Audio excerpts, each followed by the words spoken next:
तो हेलो दोस्तों, आज की वीडियो में हम पढ़ेंगे एस ब्लॉक के तत्व और इसके गुण या विशेषताएं। लेकिन एस ब्लॉक के तत्वों को हमें बहुत अच्छे से पढ़ना है।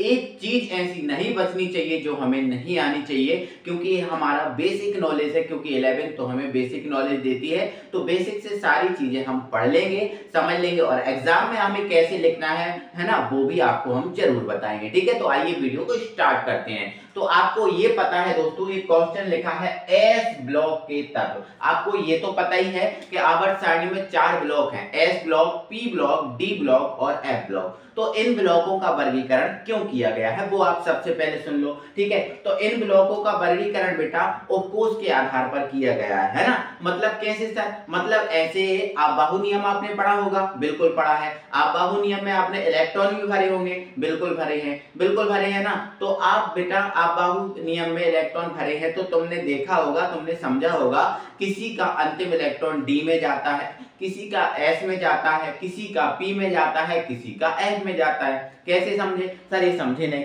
थोड़ा सा समझा दो तो मजा आ जाएगा। जैसे मैंने यहाँ पर बेटा कोई तत्व लिख दिया O, इसका परमाणु क्रमांक कितना है? 8 है। अगर मैं इसका इलेक्ट्रॉनिक विन्यास आबहु नियम के अनुसार करूंगा तो ये हो जाएगा 1s2 2s2 और 2p4, यही होगा। तो आप देखो, इस ऑक्सीजन का अंतिम इलेक्ट्रॉन किस में गया? पी में गया। किस में गया बेटा? पी में गया। ठीक है, अगर मैं यहाँ पर बेटा एक तत्व लिख देता हूं सोडियम, जिसका परमाणु क्रमांक 11 है, इसका इलेक्ट्रॉनिक विन्यास करूंगा तो 1s2 2s2 2p6 और 3s1। इसका अंतिम इलेक्ट्रॉन बेटा किस में गया? एस में गया। तो बिल्कुल मेरे भाई, किसी भी तत्व का, किसी भी परमाणु का अंतिम इलेक्ट्रॉन जिस उपकोष में जाता है वो उसी ब्लॉक का होता है। जैसे अंतिम इलेक्ट्रॉन जो जिसका पी में जा रहा है वो पी ब्लॉक का होगा, अंतिम इलेक्ट्रॉन जिसका एस में जा रहा है वो एस ब्लॉक का होगा। ठीक है, तो यहाँ पर हमने एक लाइन लिख दी है, ऐसे तत्व जिनका अंतिम इलेक्ट्रॉन एस उपकोष में प्रवेश करता है, एस उपकोष में है ना प्रवेश करता है, उन्हें हम क्या बोल देते हैं? एस ब्लॉक के तत्व कहते हैं। ठीक है, तो जिसका अंतिम इलेक्ट्रॉन एस में प्रवेश करेगा वो ही एस ब्लॉक के तत्व होते हैं। लेकिन हमारी आवर्त सारणी में एस ब्लॉक के तत्वों को कहां रखा गया है? तो हमारी आवर्त सारणी में बेटा जो एस ब्लॉक के तत्व हैं उनको वर्ग 1 और वर्ग 2 में रखा गया है। तो सर वो कौन कौन से हैं वो एक बार मत देखा दो तो मजा आ जाएगा। तो टेंशन मत लो बेटा, बिल्कुल ट्रिक से याद कराऊंगा आपको, है ना। तो बेटा ये जो है वर्ग 1, और वर्ग 1 में इन तत्वों को रखा गया है जिनको हम ट्रिक से याद करेंगे। हेलिना की रब से फरियाद। इसकी ट्रिक क्या है बेटा? हेलिना की रब से फरियाद। हेलिना नाम की एक लड़की थी, वो भगवान से क्या कर रही थी बेटा? फरियाद कर रही थी। ठीक है, तो है इंग्लिश वर्डों में निकालना। है से क्या बनता है? एच, एच क्या होता है? हाइड्रोजन। ली से क्या बनता है? एल आई, एल आई होता है लिथियम। ना से बनता है ना, Na, और Na होता है सोडियम। की से बनता है के होता है पोटेशियम। रफ से बनता है आरबी, आरबी होता है रोवेडियम। और से बनता है बेटा सी एस होता है सीजियम। और फरियाद से बनता है एफ आर होता है फ्रेंसियम। ये ट्रिक जो है ना इंग्लिश वर्ड में निकालना, ये निकल जाएगा। ये परमाणु क्रमांक मैंने यहाँ पर लिख दिए। तो बेटा ये एस ब्लॉक के तत्व हैं। तो एस ब्लॉक के तत्वों में ये वर्ग 1 के तत्व हैं। और वर्ग 2 के तत्व बेटा ये है, बेटा मांगे कार स्कूटर बाप राजी, ये ट्रिक है। बेटा से बी है बेरिलियम, मांगे से एमजी है बेटा मैग्नीशियम। कार से सी क्या है? कैल्शियम। और स्कूटर से एस आर क्या है बेटा? स्ट्रोंशियम। और बाप से क्या निकलेगा? बी निकलेगा जो होगा बेरियम। और राजी से आर जो होगा बेटा आपका रेडियम। तो ये जो वर्ग 1 और 2 के तत्व हैं उनको हम एस ब्लॉक के तत्व कहते हैं, जिनको आपको ट्रिक मैंने लिख दी है, इनसे याद कर लेना। ठीक है, एस ब्लॉक के तत्व क्या है ये मैंने बता दिया। अब थोड़ा सा नॉलेज इसमें जानने की जरूरत है, वो आप जानो, वो आप समझो। देखो बेटा, यहाँ पर लिखा है एस ब्लॉक में जो वर्ग 1 है इसको हम क्षार धातु कहते हैं। क्या बोलते हैं बेटा? इसको हम क्षार धातु, जिसको इंग्लिश में हम क्या बोलते हैं? Alkali metal, alkali metal. और वर्ग 2 के तत्वों को हम बोलते हैं क्षारीय मृदा धातु, और इंग्लिश में बोलते हैं एल्किलाइन मेटल। तो सर ये नहीं आ रहा समझ में, क्यों? ठीक है, तो आप बेटा समझ लो कि देखो, वर्ग 1 के तत्वों को क्षार धातु बेटा हम इसलिए बोलते हैं क्योंकि जो वर्ग 1 के तत्व है ना, ये वर्ग 1 के जितने भी तत्व आपको दिख रहे हैं, ये सारे के सारे तत्व जल से क्रिया करके, किससे क्रिया करके बेटा? जल, H2O होता है ना, जल से क्रिया करके, जल से क्रिया करके, जल से क्रिया करके क्षार बनाते हैं। जल से क्रिया करके क्या बनाते हैं बेटा? क्षार बनाते हैं। वर्ग एक के जितने भी तत्व हैं वो जल से क्रिया करके क्या बनाते हैं? क्षार बनाते हैं, इसलिए वर्ग एक के तत्वों को हम क्षार धातु कहते हैं।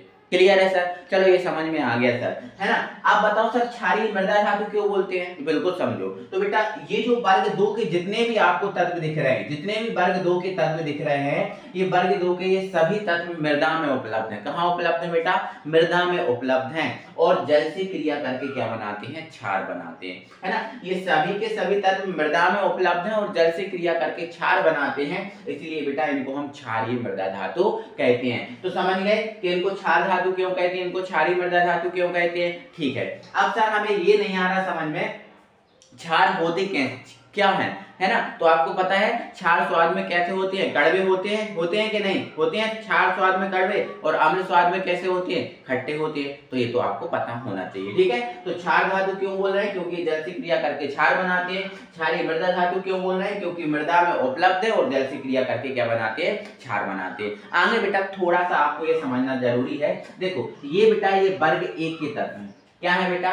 वर्ग एक के तत्व हैं। तो बेटा जो वर्ग एक के तत्व होने के कारण इनका जो अंतिम कक्षा है उसमें एक इलेक्ट्रॉन होता है। वर्ग एक के होने के कारण इसकी अंतिम कक्षा में एक इलेक्ट्रॉन होता है और उस इलेक्ट्रॉन को ये दान कर देते हैं। इसलिए वर्ग एक के जितने भी तत्व हैं, वर्ग एक के सभी तत्वों की जो ऑक्सीकरण अवस्था है वो बेटा +1 है। वो कितनी है? +1। ध्यान रखना वर्ग एक के जितने भी तत्व दिख रहे हैं सबकी ऑक्सीकरण अवस्था +1 है, मतलब सब पर +1 होता है। सब पर बेटा क्या होता है? +1 होता है। ये आपको ध्यान रखना है, ये मेरी बात आपको ध्यान रखना है। क्लियर है? चलो अब वर्ग दो देखो ये क्या है? वर्ग दो। तो वर्ग दो के जितने भी तत्व हैं बेटा इनकी सबकी ऑक्सीकरण अवस्था कितनी होती है? +2 होती है। क्यों? वर्ग दो में इसलिए ही रखा गया क्योंकि इनकी अंतिम कक्षा में 2 इलेक्ट्रॉन होते हैं। इसलिए वर्ग दो के जितने भी तत्व हैं बेटा इन सब पे 2+ होता है। क्या होता है बेटा?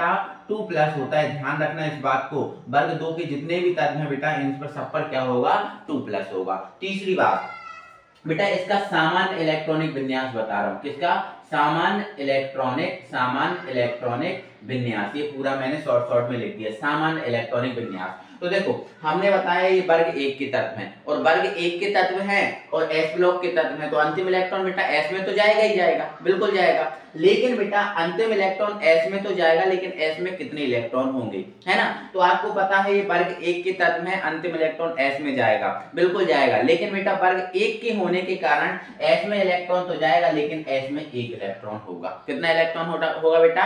एक इलेक्ट्रॉन होगा। अब इनका अंतिम इलेक्ट्रॉन किस में जाएगा? एस में जाएगा। क्यों? क्योंकि एस ब्लॉक के हैं।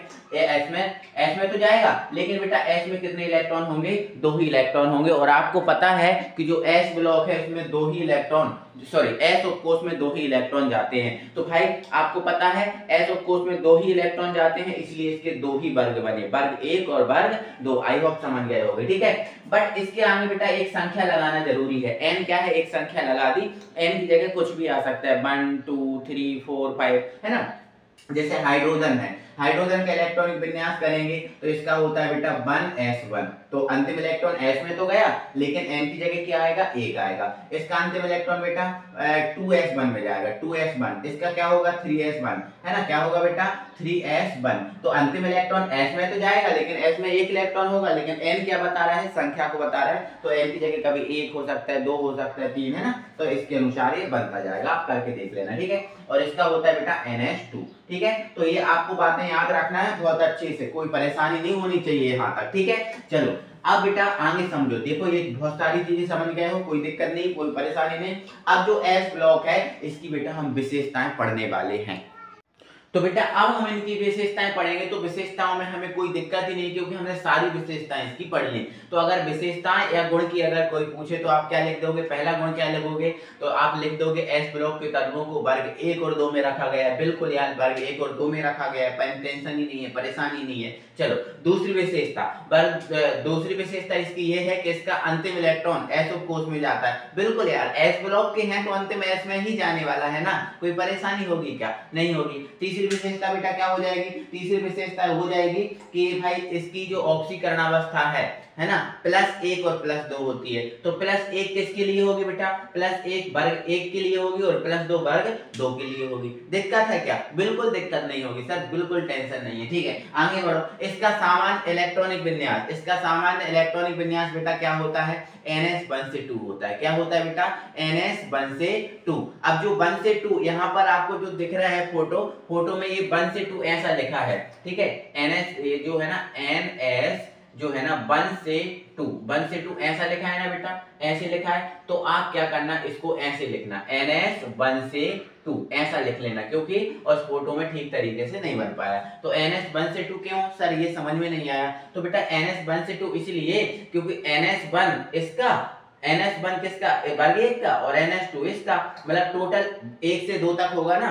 तो वर्ग 1 के लिए NS1 और वर्ग 2 के लिए NS2। ठीक है, हो गया, बात समझ आ गई। ठीक है, अगला पॉइंट देखो।